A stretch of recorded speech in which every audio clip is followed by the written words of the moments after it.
भारतीय राष्ट्रीय कांग्रेस की झारखंड प्रदेश इकाई ने अपने केंद्रीय नेतृत्व के अनुसूचित जाति उपयोजना और जनजातीय उपयोजना के लिए कानून बनाने की मांग का समर्थन किया है।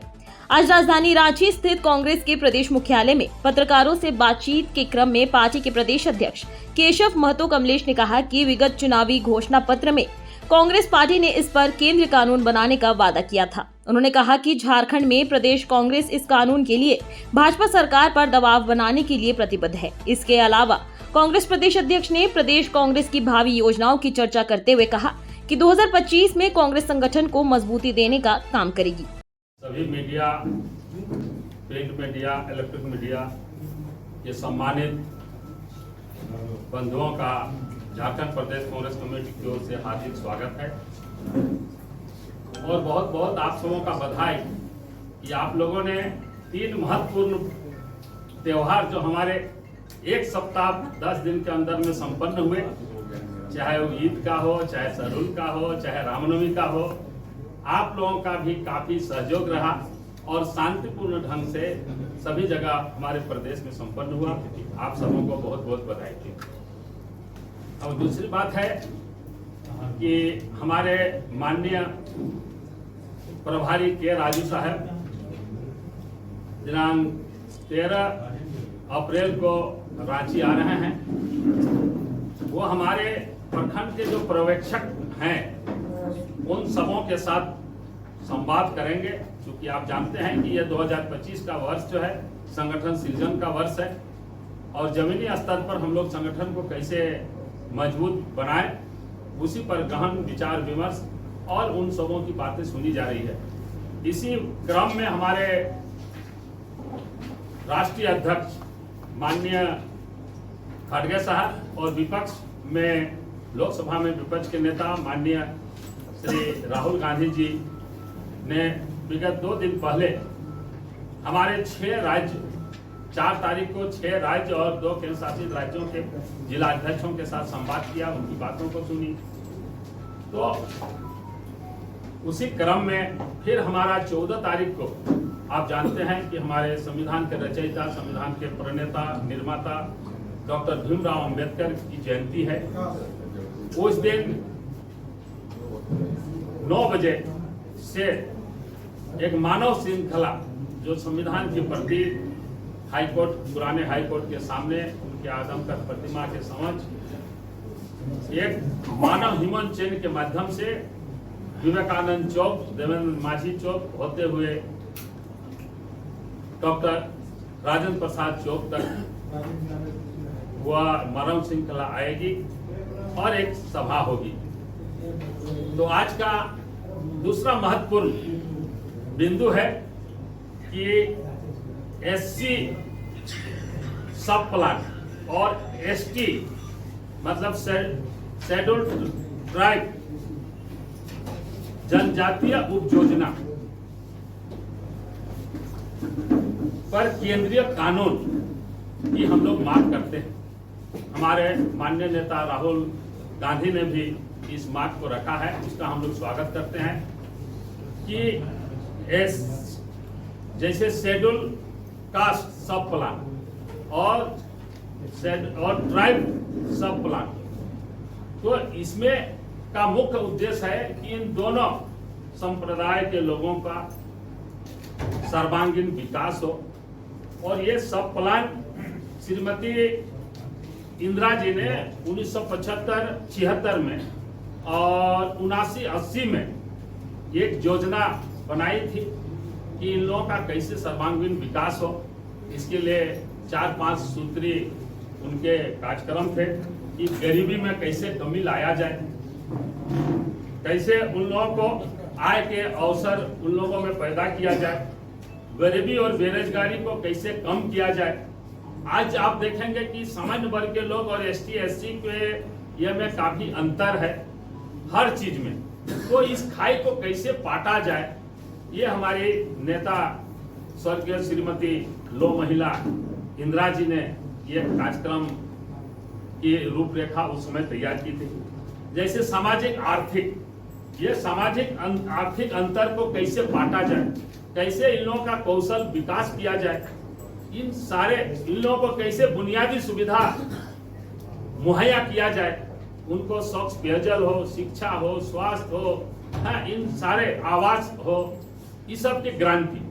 और साथ साथ जो इनका बजटीय प्रावधान है, विगत आप देखेंगे दशक में इनमें काफी कटौती की गई है।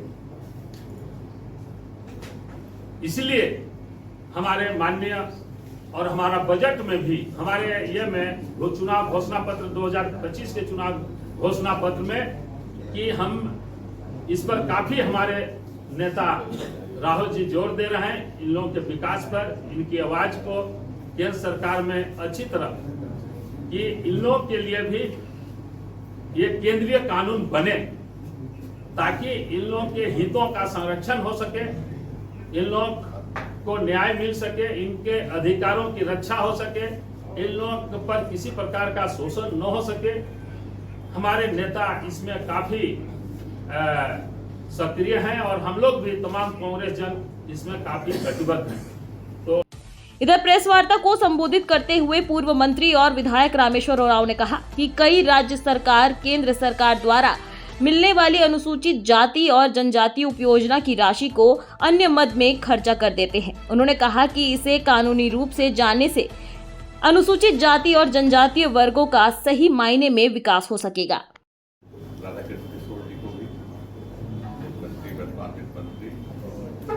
बाकी पिछले रहा हूँ कि 2 बार यूपीए की सरकार में मुझे NCST का अध्यक्ष बनाया गया। उस दरमियान एक मुख्य काम हुआ करता था ESP का, क्योंकि डील करता था ट्राइबल से, नेशनल ट्राइबल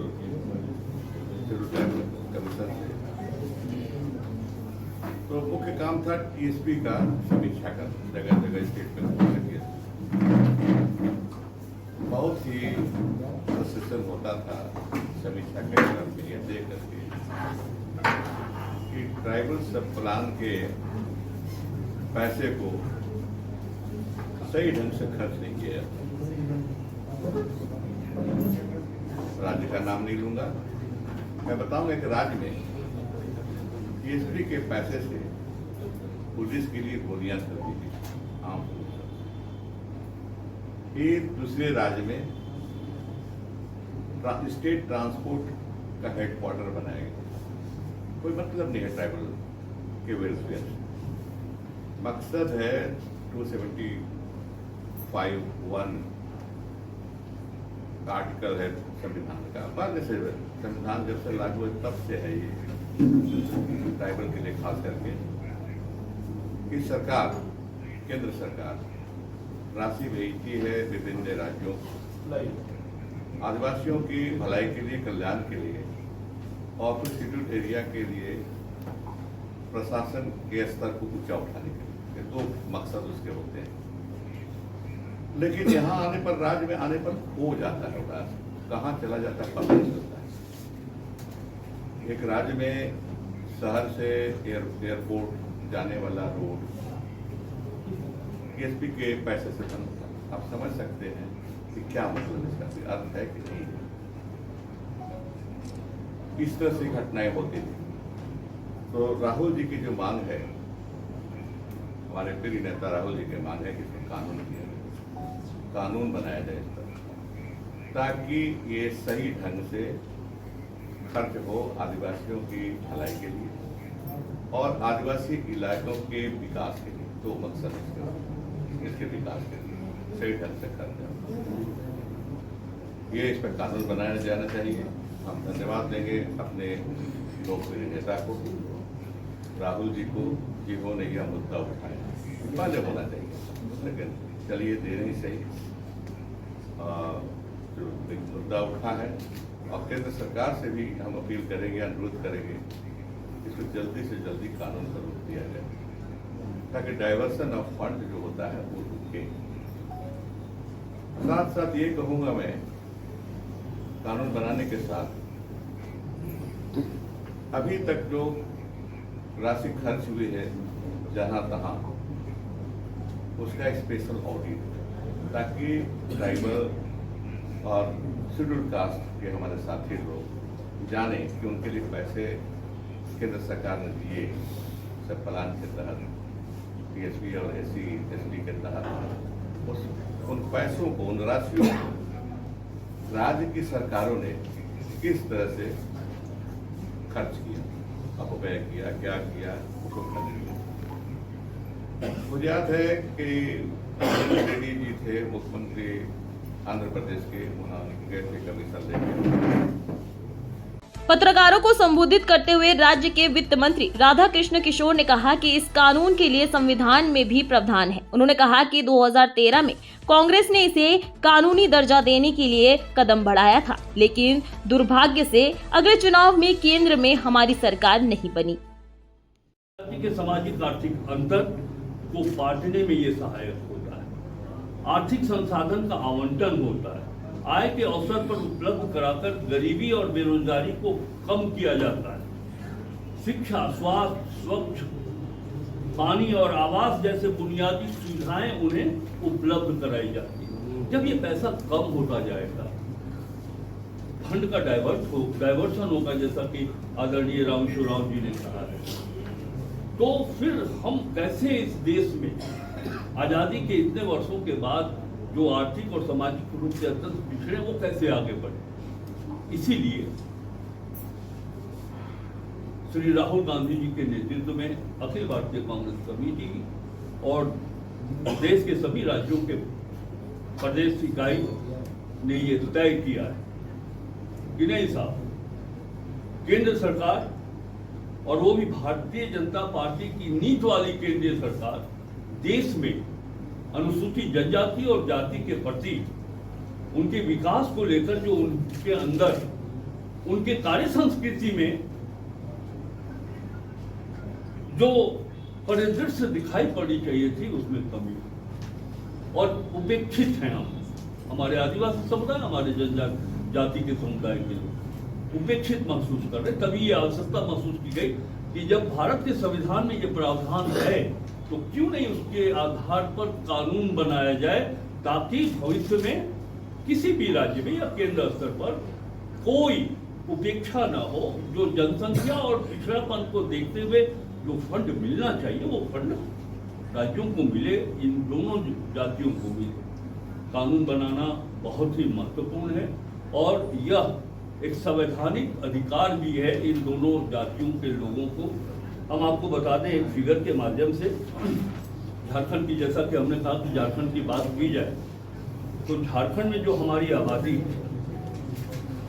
लगभग 39 लाख अनुसूचित जाति की आबादी है, मैं राउंड फिगर में बोल रहा हूं, और माफ करिएगा 39 लाख अनुसूचित जाति की आबादी है और लगभग 86 लाख अनुसूचित जनजाति की आबादी।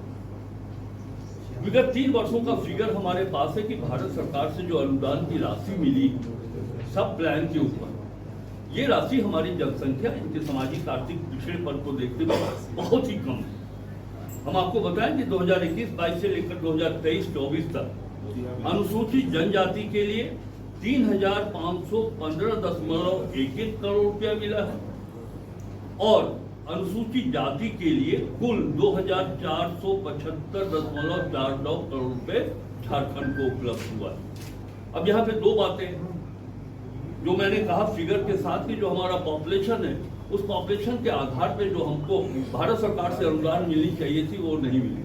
मेरा अपना व्यक्तिगत अनुमान कि लगभग 3 वर्षों में 10,000 करोड़ रुपए झारखंड को मिलना चाहिए, जबकि उसका आधा ही मिला है। वैसे विशेषज्ञ ही ये तय कर सकते हैं आबादी और पिछड़ेपन को देखने के बाद कि क्या मिलना चाहिए था, लेकिन मेरा ये अपना व्यक्तिगत मानना है। दूसरी बात ये, दोनों का अगर ग्रैंड टोटल करेंगे तो झारखंड को अनुसूचित जनजाति और जाति के लिए 3 वर्षों में 5,990.6 करोड़ रुपया प्राप्त हुआ, जो बहुत कम। और दूसरी बात कि जब कानून बन जाएगा तो सब प्लान के ऊपर आए हुए पैसे का कोई दुरुपयोग नहीं कर पाएगा। जैसा कि हमारे माननीय रामेश्वर राव जी ने कहा कि किसी राज्य में इस फंड से सड़क का भी निर्माण हुआ है, तो ऐसे कई राज्य होंगे जहां इस राशि का सदुपयोग अथवा दुरुपयोग हुआ होगा, तो उस पर एक निगरानी रहेगी। अगर कानून बन जाएगा तो कोई फंड का डायवर्सन नहीं कर सकेगा। इसीलिए और एक चीज आपके माध्यम से हम सब प्रदेश कांग्रेस कमेटी के जितने नेता हैं, हमारे विधायक, हमारे सांसद, मंत्रीगण और जितने पदाधिकारी अधिकारीगण हैं, जिला से लेकर के राज्य मुख्यालय तक, यदि जरूरत पड़ी इस कानून को लेकर, पहले तो हम वार्ता के क्रम में अनुरोध करेंगे भारत सरकार से। अगर भारत सरकार नहीं मानी तो शांतिपूर्ण ढंग से लोकतांत्रिक तरीके से आंदोलन का भी रूप अख्तियार करना पड़ा तो हमारे प्रदेश कांग्रेस कमेटी के जितने कार्यकर्ता हैं हम आंदोलन भी करेंगे इसके लिए।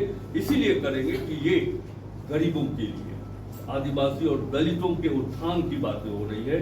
बहुत बहुत धन्यवाद।